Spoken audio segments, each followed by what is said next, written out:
joins the Antisocial Network. Yeah. Mask up, stay 6 feet apart. Yeah, right. Hey, welcome once again to YUH with Lisa, Phil, and Aaron. We are being joined this week by Kurt Ellenberger.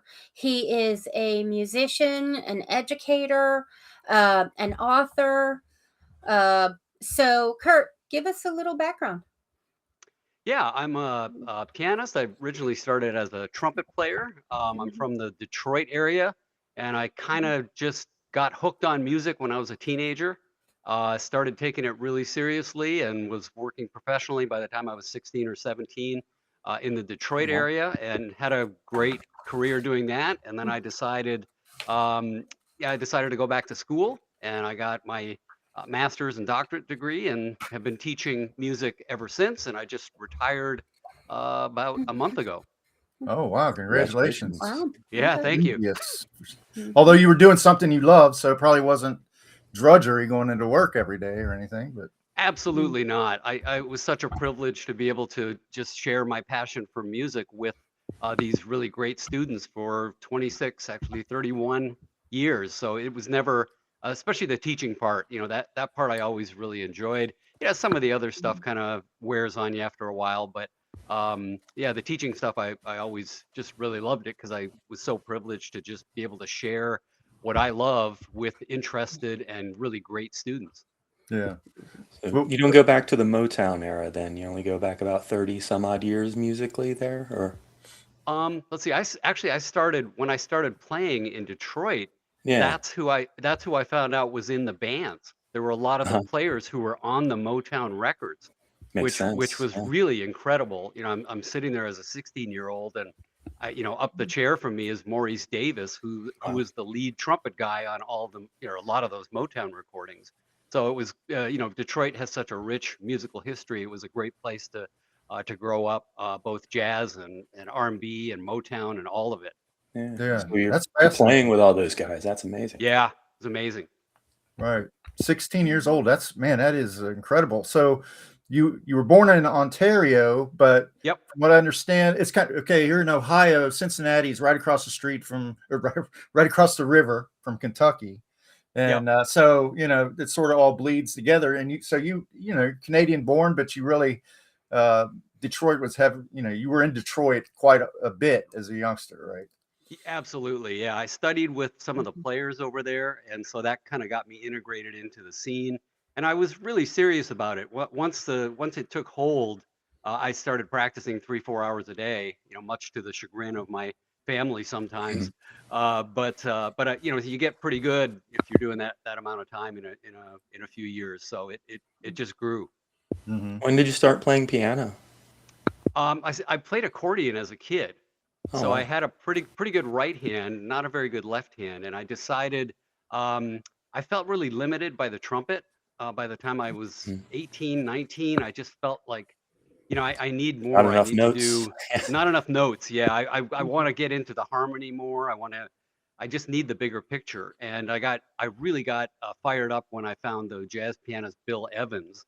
I heard his music and I thought, this is what I got to do. It just flipped my whole So paradigm on instead its of going head. trombone, you went piano. Okay. I went piano, and I did the same thing as I did when I was younger. I just went nuts. I was doing 5 or 6 hours a day.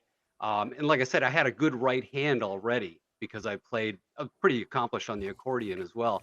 But piano is a different beast, and certainly with the left hand, it was different than punching buttons.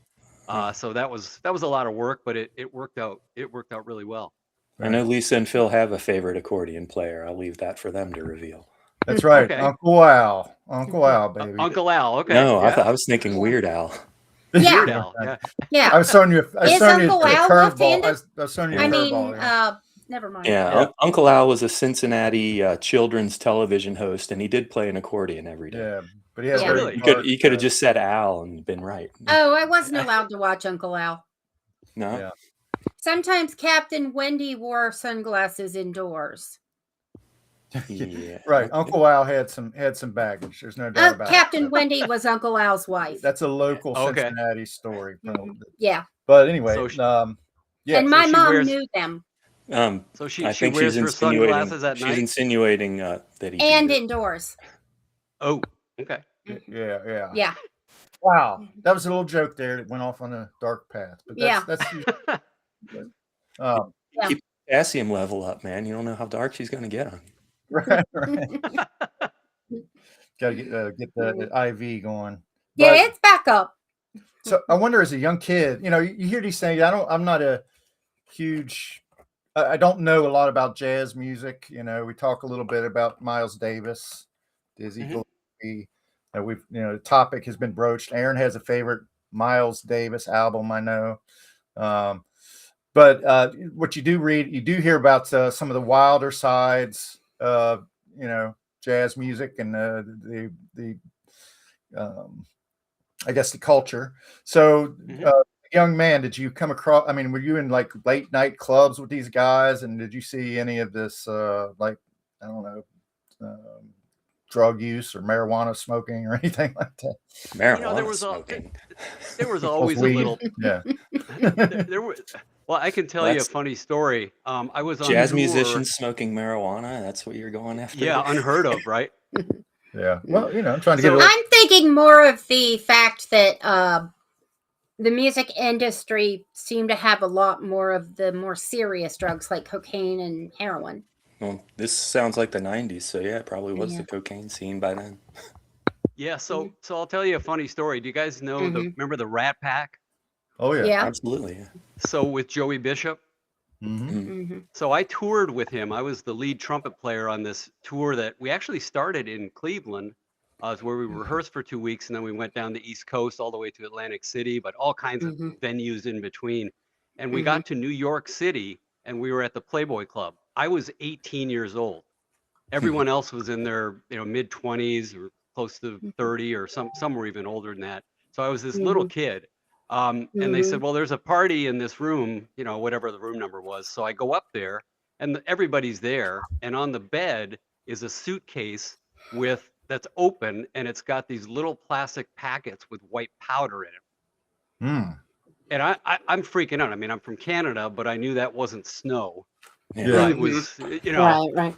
Well, so traditionally. Yeah. So I'm freaking out. Like, what is this?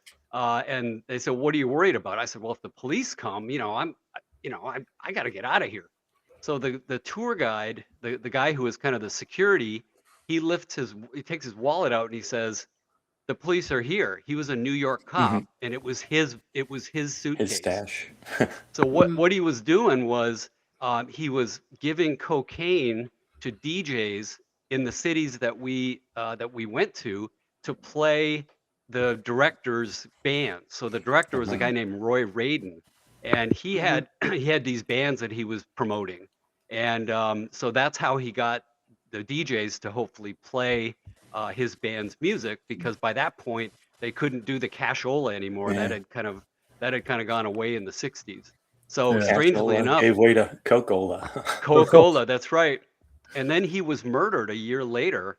His girlfriend was a big cocaine importer, and he had the screenwriting, the rights to the Cotton Club movie with Richard Gere.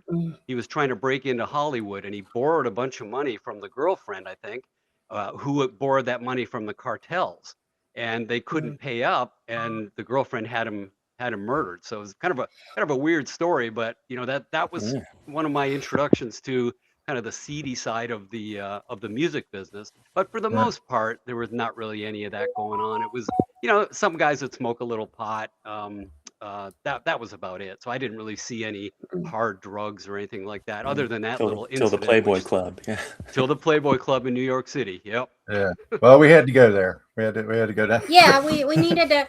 I mean, did you find it? The Were you Grateful ever Dead put tempted? acid in the coffee at the Playboy Club, famously. Whoa. Interesting. That's Yeah, freaky. that's not okay. Well, I was just thinking of a 16 or 17-year-old boy. I mean, that's a huge, that's a very adult environment to get, involved in. So, but the Cleveland Mafia was huge, like back in the 60s or in the 70s, or this is the 90s, you said, right? This is the early 80s. Early 80s. Okay. Joey Bishop. And when you said everybody was there, did you see like Sammy and Dino, and No, It's just Joey Joey Bishop, I think. Joey was the headliner. Okay. Jack Jones was on the show, the guy who sang the Love Boat theme. Okay. So it was kind of a Exciting vaudeville thing. and new. No, yeah, you got it. Mhm. So there are a bunch of those kind of acts, like Mhm. old, like that people in their 50s, 60s would still know, but the young people probably wouldn't know who they Old who they are. crooners, basically. Right. Yep. Yep. Well, when we went to Vegas, we saw a pretty good Rat Pack act Review. when we were there. Yeah. The Dean Okay. Martin guy was dead on. I mean, he Oh could've- yeah, he was good. Wow. And when we walked out, he's like, he stuck his hand out and he said, I'm from Steubenville, Ohio. He was still in character. He was talking about, I'm from Okay. Steubenville, Ohio. You folks are from Cincinnati. And he was like, his face was obscured by shadow, and you could have sworn you were talking to Dean Martin. It was Oh great. yeah. Wow. We were Yeah, very it was- highly impressionable, I guess. hmm And That's then fun.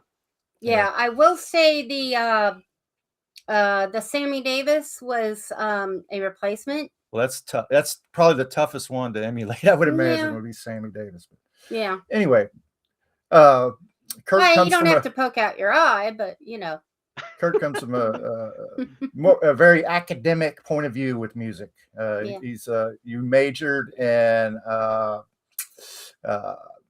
actually he got a BA. He majored in music with a BA, correct? Mhm. Bachelor of Arts. That was Okay. my undergrad. Yep. Now, one of the things that you indicated in one of the interviews that we reviewed, that you really didn't want a music education degree. So, Yeah. how do you feel that did or didn't put you into the career you ended up with in education? Well, I guess I always thought, I was teaching for a long time private lessons, and I really Mhm. enjoyed it. And I thought, I don't think I need a degree in this. I think I can, Mm. because of my experience and my professional experience, I'm bringing a lot to the table without really needing a pedagogy Mhm. degree. And it worked out really Mhm. well. I think because Mhm. I just love talking about music. I'm really passionate about it, and I think that comes across to the students. When someone is Mhm. really passionate about what they're into, Mhm. it's infectious. It spreads. So I think that was really what mattered to me is, yeah, I'm Mhm. really interested in this. I'm passionate Mhm. about it, and I like to share my experiences with it. So that's why I felt, well, what kind of degree do I want to do? I was really into music theory and kind of the physics of it too, and the acoustics of it. And so I thought I'm going to go the theory composition route as opposed to getting a performance degree, because I could already perform. I was already a Mhm. professional performer, and I didn't Mhm. see that adding that Mhm. much. But I did study classical piano at the doctoral level as well, just to increase my scope and my skills. Mhm. Um, so, what kind of music were you exposed to at home? The jazz, was that a natural progression for you, or did you kind of go off and discover it yourself? That I discovered myself, but our house was very musical. I started lessons when I was 5. My sister started lessons when she was around the same age. And our house just had a lot of music in it because my dad was a singer. He sang in the church choir, he sang in a community choir, and we sang at home all the time. So Mhm. bedtime was me and my sister and my dad he's putting us to bed, and we're singing folk songs and rounds and canons. And I just thought this was what normal people do. And then when I Seems started like that'll hanging get out you with the too other, wound up to sleep, right? I think it actually kind of calmed everything down. Yeah, And, maybe. and Mhm. yeah, Guess it depends on the music. it was a nice ritual. Yeah. Yeah. Mhm. Well, okay. So you mentioned education, and you came here today to educate us a little bit, I think. And you did agree to play some music. We have a graph that we wanted to work through, but how would you like to start that presentation, with the music or with the graph or what? Yeah, let's start with just this short little presentation. So I'm going to play something, just a short thing, just 30 seconds, and then I'm going to ask you to imagine what the next note should be. And if you can, try to sing it. If you can't, I'll play it and you can say, yeah, that's the note I thought it was. So if we could just kind of have you be my choir for one gig, a one Okay. note gig. Let's Okay, see what we ready? can do here. Okay, here you go.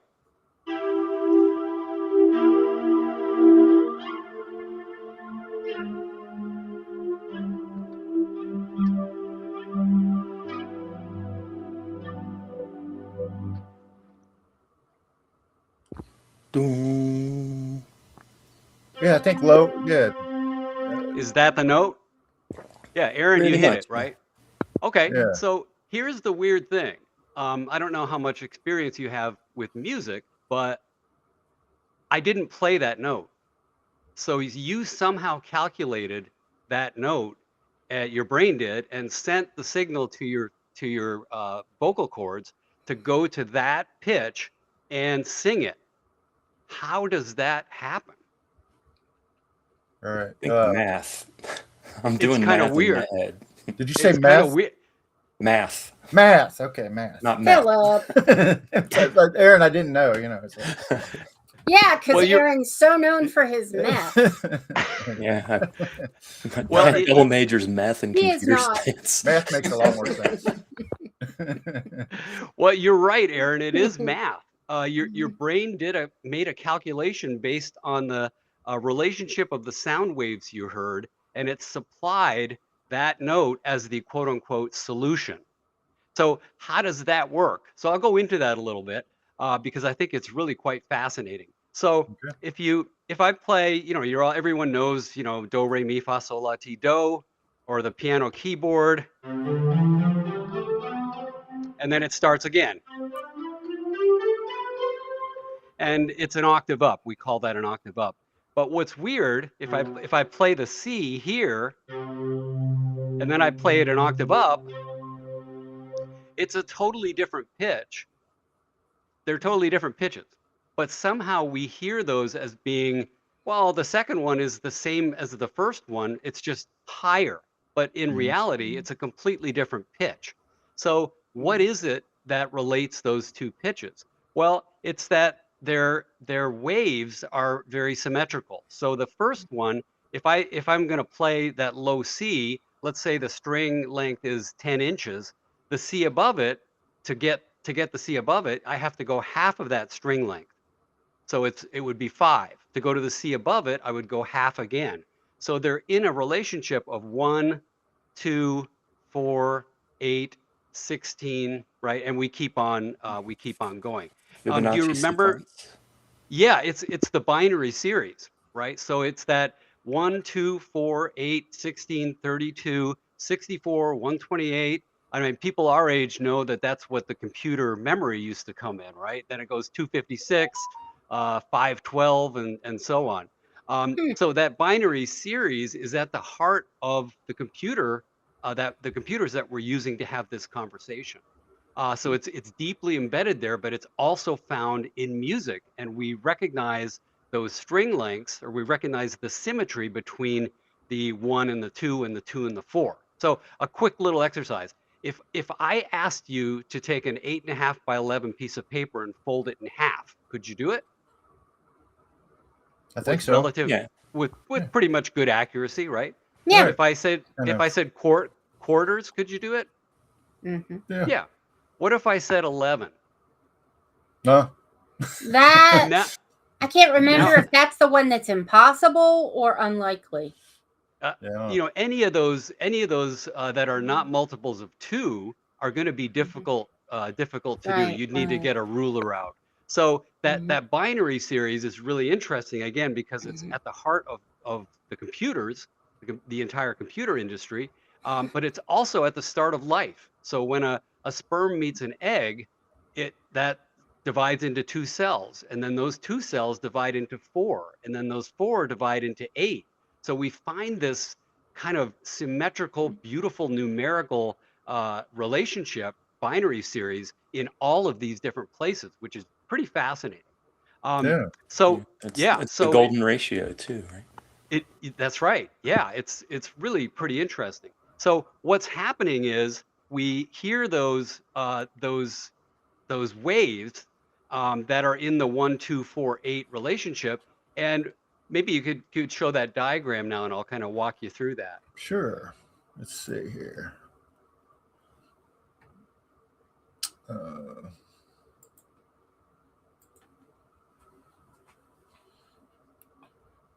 There we go. So let's go to the second one, example 2. So there's a C, so that string length, right? That C4 Mhm. is vibrating like that, going up and down. And then we cut it in half, and if you put, so that's an octave up, and the one under it is another octave up and another octave up. So we have a string length here of 1, 2, 4, and 8, and you can see how symmetrical they are. They all share they share points where there's no vibration. It cuts the string in half, then it cuts it in half again, and then show the next example.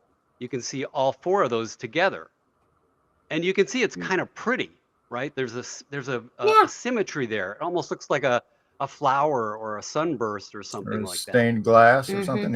Yeah. Yeah. So your ear hears that when it's hearing these notes played together. It's hearing that they divide up symmetrically. When you hear something else, all of a sudden the symmetry is gone. So let's go to the next diagram. That diagram you're leaving now reminds me of Stewie from The Family Guy. I was thinking the same thing. Yeah. Right. Yeah. I was hadn't thought of thinking, that.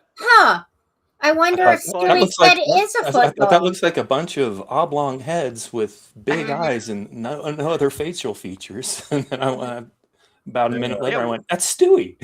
Right. Maybe I should I was put a thinking UFO exactly in that the one. same thing. Yeah. So then this last one is the same diagram, but now I've put a 15 string length in there. So I've chopped that up into 15 parts, and you can see that the symmetry is destroyed, right? They're not lining up, and we hear the fact that symmetry is not there. So here's again that sound. So what's really interesting is that when your ear hears that asymmetry, it supplies the nearest factor of 2 going down usually. Sometimes it goes up. So when your ear hears this,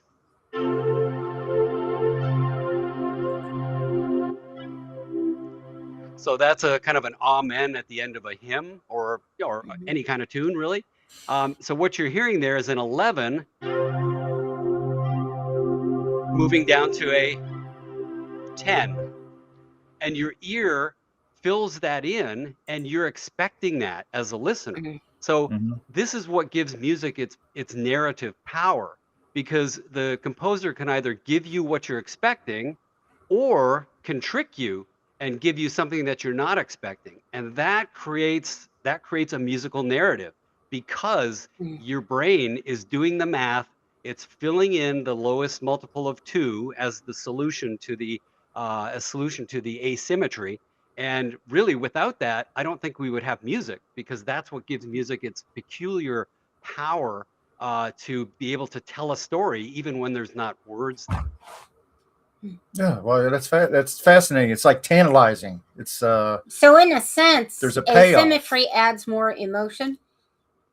Yes, without that symmetry and the asymmetry and the automatic response, which fills in or expects the symmetrical solution, we would not have emotional content in music. There would be no expectation, and without expectation, you really can't expect. You really don't have that emotional power that music has over us. Yesterday morning, I watched the movie One Battle After Another. And there was one scene where it's just a truck driving down a dirt road. But I was like, wow, this is really intense. This is so intense. What's going on? And then I saw I had the closed captioning on, and it said tense music playing. And I'm like, that's what it is. There was a piano chord that just kept going, gung, gung, gung. It was just asymmetric. Yeah. And that's what makes it in a horror kind of made my hair kind of stand on end a little bit. Yeah, because so if you hear something like that, like in a horror movie, your brain is looking for the simple solution, but there isn't one. Can't solve it. Yeah, it can't solve the math. So that's also why your car horn is not a major chord. Like someone cuts you off on I-75. You hit the horn, and it's more like you're sending over a bunch of complex numbers and saying, here, chew on that, pal. There's no solution for it. I hope it bugs you. So you don't play it. It's not a major chord that says, please don't cut me off. Right. Mm-hmm. Right. So it's the same thing in movies, same thing in horror movies or in that play tense music. It's relying on the fact that your brain can't solve the math problem, and that makes you anxious. That makes you kind of tense, Yeah. which You're wondering where it's going to terminate. Is it going to terminate into a murder, or is it going to be some, Right. some kind of jump scare? Something was coming to a head there. Yeah. exactly. So Right. without Yeah, that and if- ability, how does it work? It doesn't. Makes you feel vulnerable. Just watching a boring Yeah. truck going Scared. down the road. If you don't have Yeah. Yeah. Well, that's Right, fascinating. exactly. I've seen a documentary. We watched something about music in film and in cinema, and watching the exact same scene without the music, completely different. I mean, that music really feeds into the emotion of the situation. I have Yeah. Uh-huh. I have a little. I hesitate to tell this because it reveals me to be something of adult. But I was watching a movie one time that had a defect in it. I was watching it on a jailbroken Fire Stick, which you should never do, by the way. You should never do that. But it had a defect in it. It was Insidious. The movie was Insidious, and I watched it for a good 35 Not the movie was name called of the Insidious, or I think it was called Insidious. Okay. Oh, really? Okay. And the movie, all it did, I watched the movie. I could follow it along, but there was no dialogue or anything. All it was this pulsating, like, and I listened to it mesmerized for about 35 minutes before I realized there was a defect. I thought the movie was actually written that You way. thought it was an artistic choice. Yeah, because it actually, everything made sense. You could tell what was happening, and everything was, the actors were very That's good emotive. filmmaking too. Yeah, so that was weird. That's funny. weird. But That's funny. it kind of shows that sounds can kind of mesmerize you, or like you said, tantalize you, and you expect, you expect some sort of payoff at some point, and when you don't, Yep. yeah. But That's Yeah. yeah. I don't think that makes you seem like adult. You did follow the narrative. yeah, But It- you usually yeah, don't watch that type of movie. it was so visual. so it There was like a kinda- car wreck, and then they showed the grieving parents because a child was in the car wreck, and people. It was so easy to follow that you didn't need the dialogue. So the lesson here is always get your entertainment from legal channels. Exactly. Aaron is a part of the anti-piracy team, or he Yep. was. Okay. Okay. Yeah. At Disney. So Now I do have a question. I don't know if you have looked at. See, I have ADHD, and Mhm. for a long time, certain music would just, and I never realized it was related to my ADHD until much later. So the question is, I mean, because neither of my parents, well, my dad, they pretty much thought he might have ADHD, but he was never diagnosed. But my grandmother definitely had, if not full-blown ADHD, she was in there somewhere. My mother's mother, but my mother was, fairly much a norm as far as that goes. And so I don't know where I was going with that. your ADHD. How very ADHD that music, went. the music that bothers you. Right. Is there, what's the science on that? Because I do know other people with ADHD who said they have the same reaction to very similar types of music. Like, for instance, it tends to be, for me, straight instrumentals, where it's just the one instrument. And Okay. to give you one other fact about Lisa is she's the only person I know that is technically tone deaf. Yeah, I took a test. Interesting. And it said I was significantly tone deaf. Well, then we had a guest on the show diagnosed her with misophonia as well. That's kind of the same thing as misophonia is unexplained reactions to sound, music, sound, certain, yeah. Honestly, I have chewing noises and things like that. Right. Oh yeah, I definitely have that. Like Definitely. like Ween. I've actually, my brother was walking around eating one day, and I just looked up and I said, "Would you stop breathing?" And he looked at me all shocked, and I was like, look, you have to stop making that noise. Okay. Chew with your mouth closed. And some other people I know can be guilty of that. Uh-oh. Even I offend Mhm. Lisa occasionally. I'll be like, could you close your mouth while you're chewing? Yeah. And I don't have that visceral reaction like I did when I was, where I just automatically go straight from 0 to 60. So I think Mhm. what you're getting at is I what mean, murderous. you're Like, talking here's about. the knife. I have a knife. Shut up. So you have auditory triggers. Right. I do. Definitely. You're saying like when something disrupts the order of things that Kurt was talking about, and your expectation of the next note, when something disrupts that, and you find it discordant. We don't know if it's the I don't symmetry know thing, if it's but I don't know if I think it's that's that. what she's trying to find out. Okay. Right. Well, I'm asking. Let's see. Yeah, let's see what Kurt has to say about it. Yeah, well, I think one of the things that because music is everywhere, we're constantly surrounded by it, that we discount how powerful it is in terms of its mimetic quality. So when you go to a funeral, right, you walk in, the music is slow, it's soft, it's probably minor key, it's gentle. There aren't really harsh rhythmic things happening. It's probably fairly melodic. Again, slow, quiet, right? And when you go into that environment, we naturally will mimic the gestures of what we're hearing in the music. So the music is saying, hey, you need to be quiet here. You need to be reflective. Don't call attention to yourself. No, don't make a lot of noise. Don't laugh. This isn't a place to be laughing. And it generally works like that. Similarly, if you go to a party and the music, you walk in and it's loud and it's,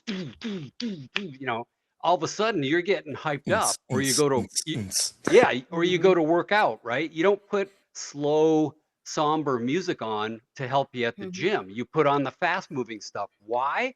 Because our body is an electrical machine. Our hearts are beating anywhere, around 60, 70 beats per minute. So when we hear a bass drum that's at double that, which is 120 beats per minute, our whole system starts to mimic it.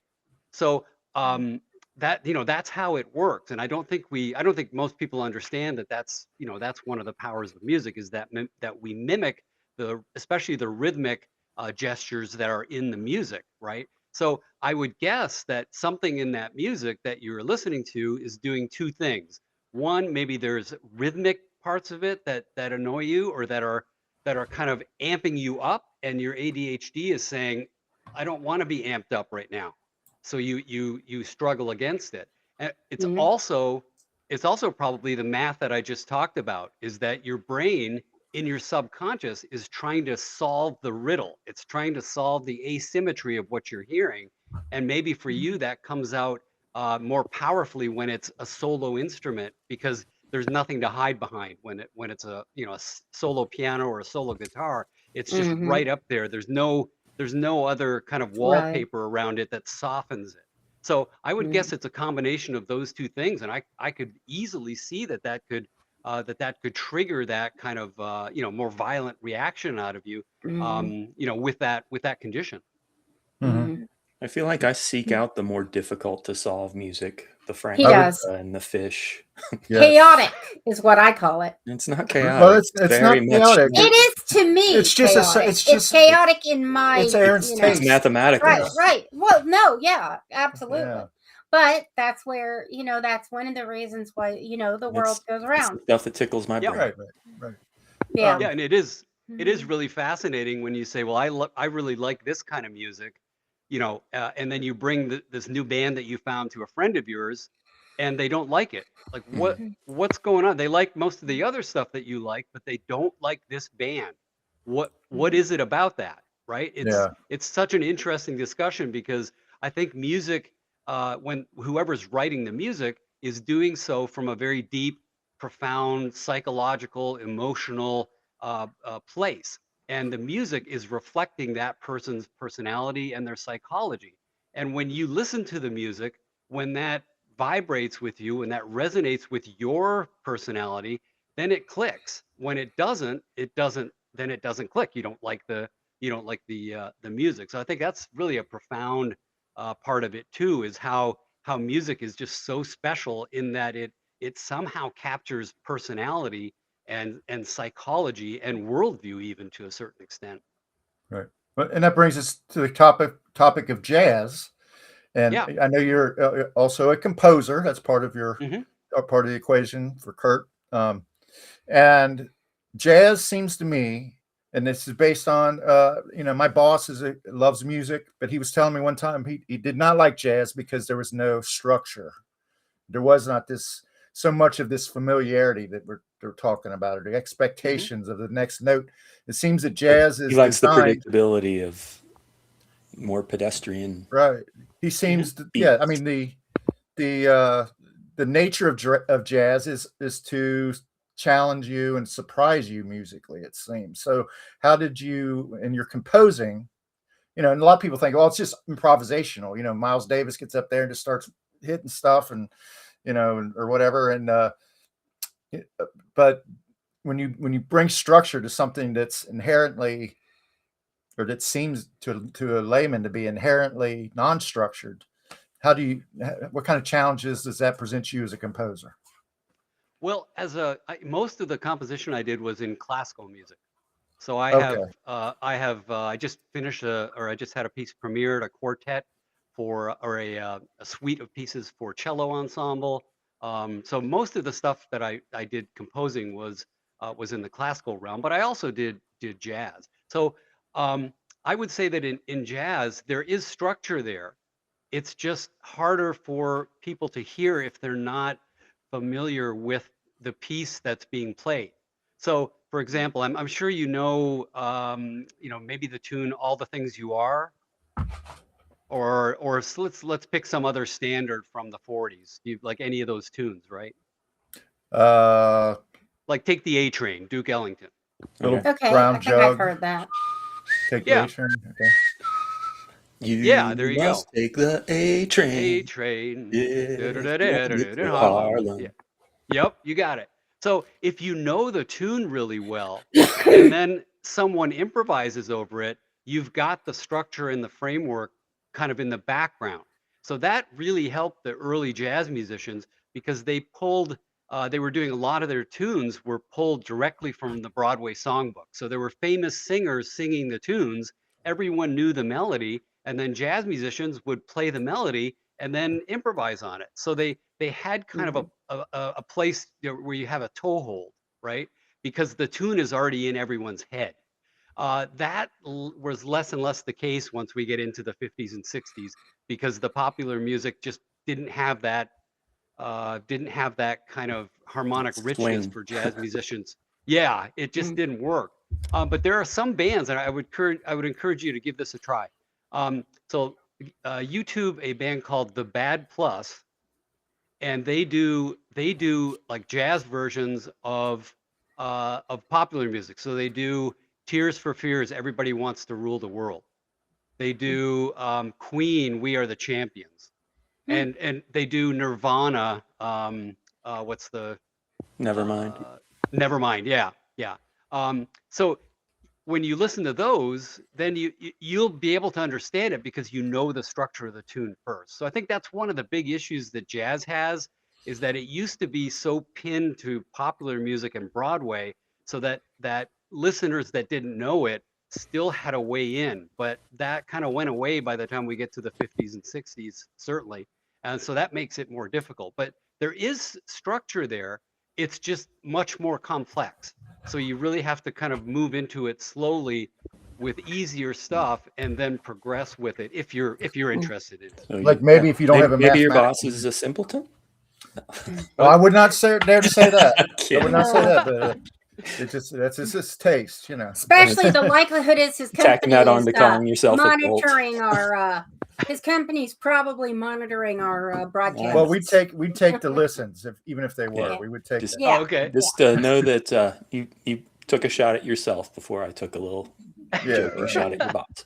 Right. Well, Now, I find what you're saying about jazz interesting because I do find jazz annoying. well, I've always disliked jazz. I love the blues, She needs but not lyrics. jazz. She can't have Do what? anything instrumental. She has to have lyrics. Oh, And you that's what okay? she Yeah, I that's do what have she to. hooks to. I have enjoyed some instrumentals, but in the majority, if it's an instrumental, I'm like, no, Do you like Manhattan Transfer? I don't know. They're a jazz. Yeah, probably not. See, they're more vocal, I think. Yeah. Yeah, Vocal, they're yeah, vocal. quartet, Yeah. or vocal But I quartet. mean, it's not even about the lyrics. I just, even with lyrics, jazz, I don't know what it is Well- about jazz specifically, as opposed to like the blues or pop. I don't like heavy metal as much. Mhm.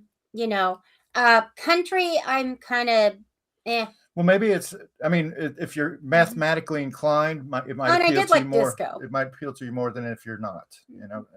Yeah, Um, absolutely.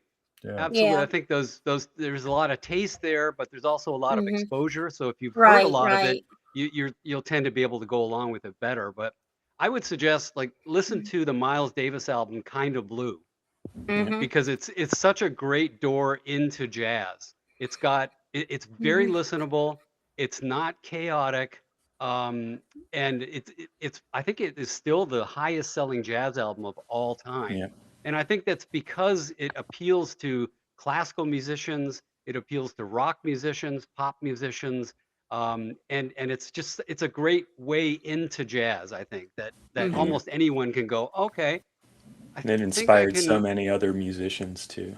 Exactly, And like the exactly. Velvet Underground. Yeah, I don't think Yeah. that's the first time that Everybody that album hears was. it goes and makes a band kind of thing. I don't think that's the first time it was been mentioned on our podcast, Aaron. Isn't that the album you probably Yeah, yeah. mentioned? Yeah. So It's that's on my to-do easily my list. favorite Miles album. Yeah, it's beautiful. It's just Well, maybe absolutely we should stunning. do an audible about it. Yeah. We have this thing we do called Aaron's audible audio Audio audible. audibles. Yes. Okay. I call it audio edibles because I misheard it once and think it's funny. But basically, it has to be an album Philip hasn't heard in its entirety. Okay. And then what we do is we listen to the whole album and we basically rank which songs we liked and kind of give a little why. Yeah, we do a deep dive. Yeah. Yeah. Mm-hmm. Oh, Kind of that's go over cool. it track That's a by great track. idea. You want to listen to it at least. Aaron's rule is 3 times. We got about 30. We got about 30 audibles in the That many can. already? Wow. Yeah, Okay. and so we nominate a banger of the podcast. So I'm going to do a set list one time. It's got all the bangers in it, and then we'll Okay. do a show on that. So, Mhm. but And do you generally concur, or are there like a lot of different No, opinions there's- on it? Oh yeah, there's a lot of differences. yeah, Okay. we rank. I mean, usually Yeah, the banger, there's a point system. I'm sorry, go Yeah, ahead, we Aaron. do It kind is of like your- I don't know if you've ever played baby. fantasy baseball, rotisserie baseball, No. but basically however many people are involved in that one, or however many tracks are on the album. The number, say there's 10 tracks, the number 1 track you vote for gets 10 points, number 2 gets 9. It's like a ranked voting, Okay, ranked okay. choice voting. Mhm. So that number 10 just gets 1 point, and then we do our rankings and they get added up on the other tab of the spreadsheet, and we have the banger unless there's a tie. Yeah. Oh, So it's sounds formulaic, Mhm. but you got to have some sort of gimmick. But Yeah, some of our musical guests are like, "Oh, I love this album, but I could never, be so." I could never choose one of the babies. Which is Yeah. fine. We don't have to. Yeah, we Right. don't always have to do the ranking part, Yeah. Right. So and it can be more difficult with jazz, especially like Coltrane, when it's pretty much the same song Ooh. throughout the whole disc. Oh yeah, Coltrane's hard. Mm.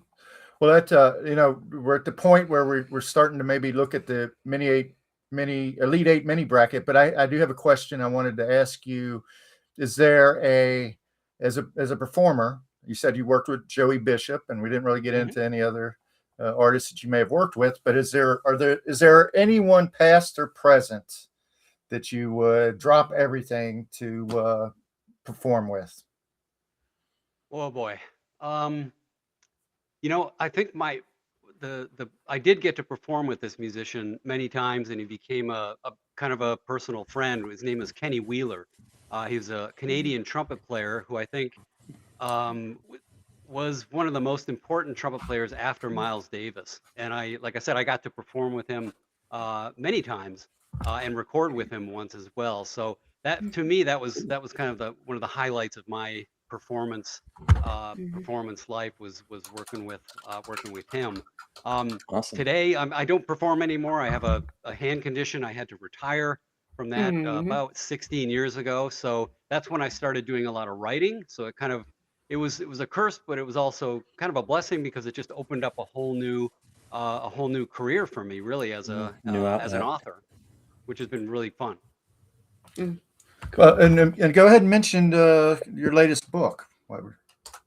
Yeah, well, it's I have a jazz pedagogy book out. It's called Materials and Concepts in Jazz Improvisation, and it was really kind of funny the way it came about.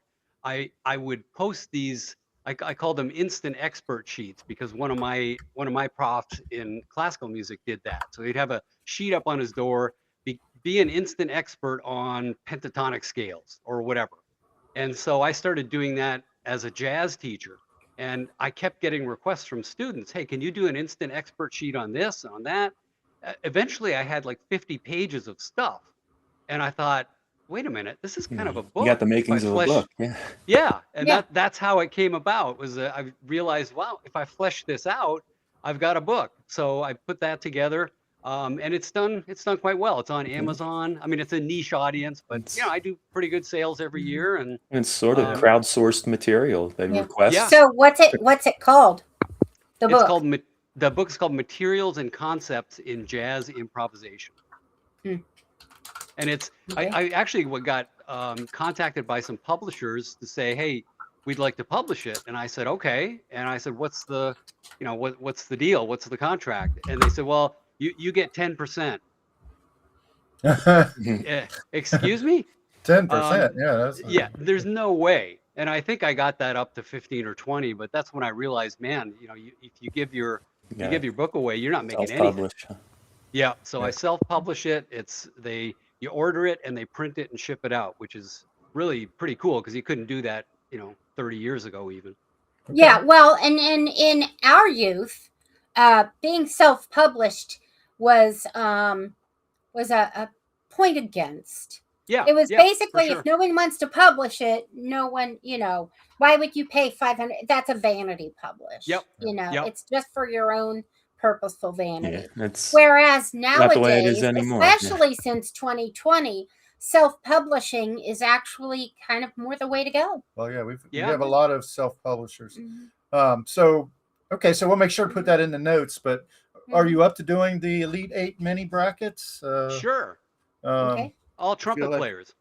Yes. So we're talking. Can I be the MC on this? Sure. So okay. We should say we're talking. We should mention our guest's name occasionally, and it's Kurt Ellenberger. That's right. I keep trying to remember to do that. Yes, renowned. And we're coming to you from the Antisocial Network. Yes. Correct. Very good, Aaron. Very good. I put that in our intro. So, yeah. Philip's kind of our management. Aaron's our detail, and I am Vox Populi. There you go. Okay. All right. Love it. At least you're going to be the Wink Martindale of our. Yes. Okay. So, I don't really need this. Jack Barry. I just Here watched you Jack go. Barry. Jack Barry. Oh, Jack Barry. Yeah. Okay. Peter Marshall. Peter Marshall.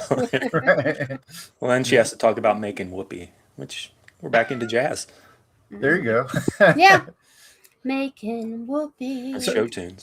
So we blended in some popular trumpeters versus some very serious jazz, legendary trumpeters. So it'll probably go a certain way, but by the time we get to the end of it, it's going to be a pretty colossal. It'll be a Godzilla versus King Kong type of matchup at the end of it. Hunch, can you get that over here? No. Sorry, I can't. No, I can't. Okay. Never mind. Okay, so we've got, excuse me for leaning in and squinting. We've got Doc Severinsen versus Hugh Masekela. Masekela, yep.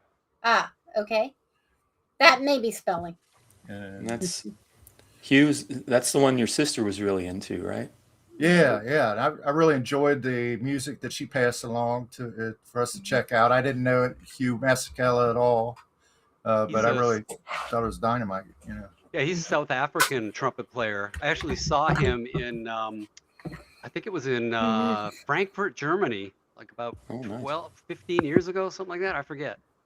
And of course, Doc was the band leader of the Tonight Yep. Show band. Yep. So, I share a birthday with Johnny Carson and Weird Al. Oh, so Kurt, Nice. who would you take over those two outstanding trumpeters? I have to go Doc Severinsen because that's what I'd hear every night for the first 20 odd years of my life. Yeah, I'd have to go Doc Severinsen too. But they're totally different players. Masakela is a more of a folk improviser in kind of the jazz vein, but has all the folk Yeah. music from South Africa in it, and he's great. But Doc Severinsen, just technically speaking, is one of the most extraordinary trumpet players who has ever lived.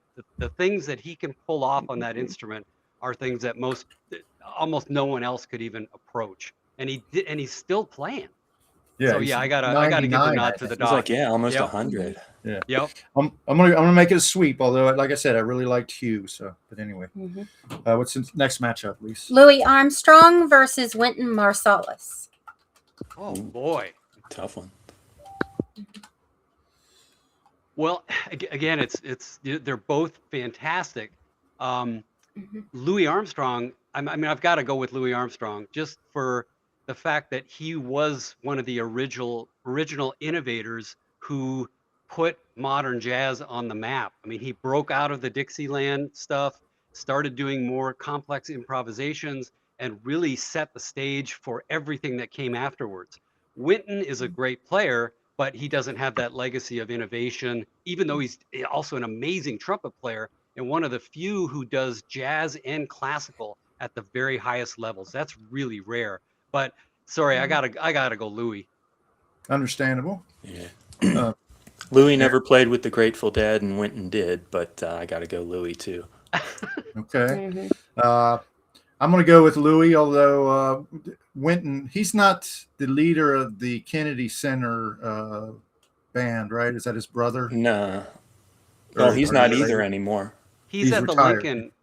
He's at the Lincoln. Lincoln. Yeah, the Center. Lincoln Center. Yeah, Lincoln yeah, Center. Lincoln Center. Yep. Okay.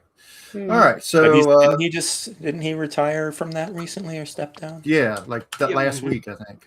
Although he's got a farewell tour coming to him, I think. All right, Lise, what's the next? Is it a Mile- tour or a residency?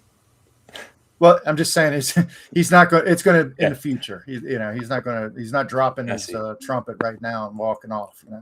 Well, here's a little back stitch for you. Sorry, go ahead. He's Okay. just done with Lincoln Center. Yes, dear. Miles Davis versus Kenny Wheeler.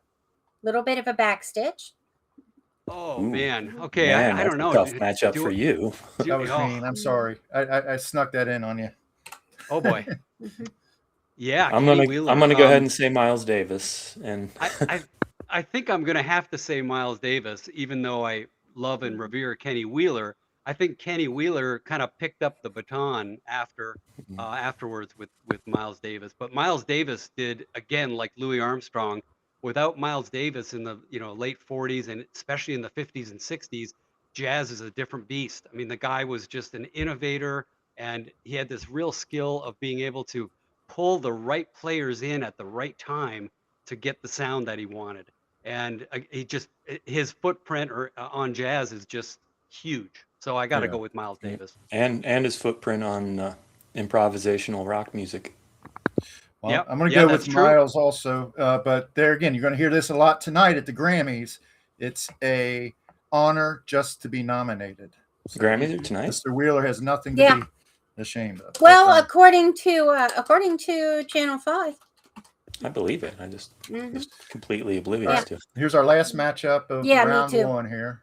We've got about 5 All right. minutes. We should be able to get this in. Dizzie Gillespie versus Herb Alpert. Well, I played with Dizzie Gillespie at the Detroit Jazz Festival, Wow. so I got cool. to meet him and be really up close with him. For me, it's that this is an easy one. Dizzie Gillespie is, along with Charlie Parker, the inventor of bebop, and again, that's such a legacy there that without that, there wouldn't have been the type of jazz, or jazz wouldn't have gone where it did.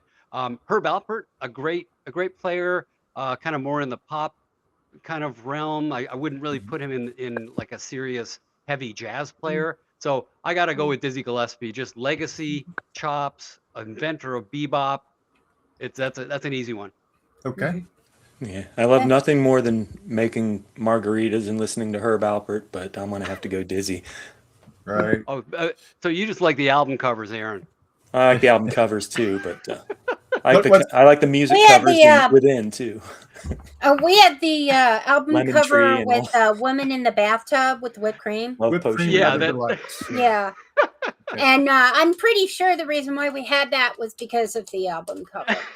Well, I like the Because lonely. neither of my parents enjoyed jazz or anything of that Yeah. nature. My love- kids referred to that album as Cake Lady growing up. Mm. I love Okay. the Lonely Bull too. I love that. But, Dizzy for me also. All right. Okay. So this is the So final we're at four. level 2, final 4. Doc Severinsen versus Louis Armstrong. I got to go Louis Armstrong. Just again, the legacy and the innovation and moving the ball forward like that. There wouldn't have been a Doc Severinsen without Louis Armstrong. Yeah, Right. yeah, All right. Louis. Louis. Okay. Yeah, I hate to do it, Doc, but I'm going to go with Louis also. Yeah. All right. Miles Davis or Dizzie Gillespie.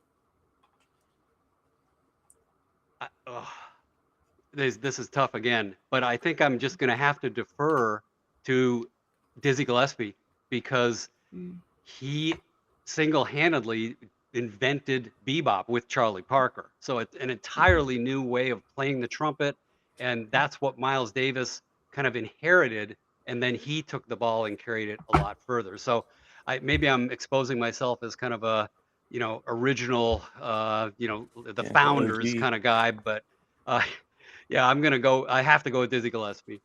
All right. All I'm right. gonna go with Miles and make Phil break the tie. Wow. Yeah, I'm a victim of my own design here. I'm gonna have to go with Miles Davis, I guess. I can understand your loyalty to Dizzy, and he's a legend. That's a tough Especially matchup. Having Yeah. performed with him, that's quite a. I'm sure there's more stories that you could. Yeah, you tell us about voted that. against 2 legends you performed with now. Oh no. Well, Kurt supported. What is it? Looking behind the curtain? All right, here we go. We got a heavy, heavy duty matchup And here the for the heavy final. duty final matchup. The prize fight. The prize fight. Look, I'm wearing Muhammad Ali shirt. Oh, This yeah. is the heavyweight championship of trumpet playing. Yeah. Here we go. Louis Armstrong versus Miles Davis. I think you know my answer. I got to go with the original. I got to go with Louis Armstrong. And that's not discounting anything that Miles did, but Yeah, No. it's a binary choice. So yeah. that's what I got to go for. Kind of with you there. I'm thinking of the big cheeks puffed out. I'll throw one to Miles just out of appreciation of Respect. the modernization, I guess, of the form or whatever. But Mhm. it should be close. But there's no shame in Louis winning this one. Okay, now do we have a moment for one more question? Let's see. We've got We got about a minute. about a minute. A little Okay. less than a minute. Okay, when I was very young, early in elementary school, 2nd or 3rd grade, I was learning music. They had signed up, it was complicated, but the music teacher called my parents in and said, yeah, she'd be better off taking something that isn't music. And my mother was like, well, what's the problem? And she was like, well, is it related to her being left-handed? Because I am very left-handed. Just Uh, mouth the words. My right hand probably couldn't pass much of an IQ test. All right, all right, Kurt. So, Yeah, we got Yeah. about 25 seconds to get Kurt's. Where Okay. can we find you? What your social media? oh yeah, go ahead. Go ahead. Okay. Yeah. My website is kurtellenberger, my name.com. So it's pretty easy to find. And you can find links to all my articles online on Huffington Post, on All About Jazz and other places there. Plus all my music is there as well. All right, man. Have And a great his books Sunday. on Amazon. It's been a pleasure. Yeah. Books on Amazon. Yeah. Books on Amazon. All Hey, right. thanks a lot. Yeah, Sure. been fun. Thank you. This was a lot of fun. Cool. Yeah, Do it really again. enjoyed We'll maybe you love can bring an audio audible. Would love Yeah, to. right. Mhm. I think we're going to go without an outro. So, all right, you guys have a great day.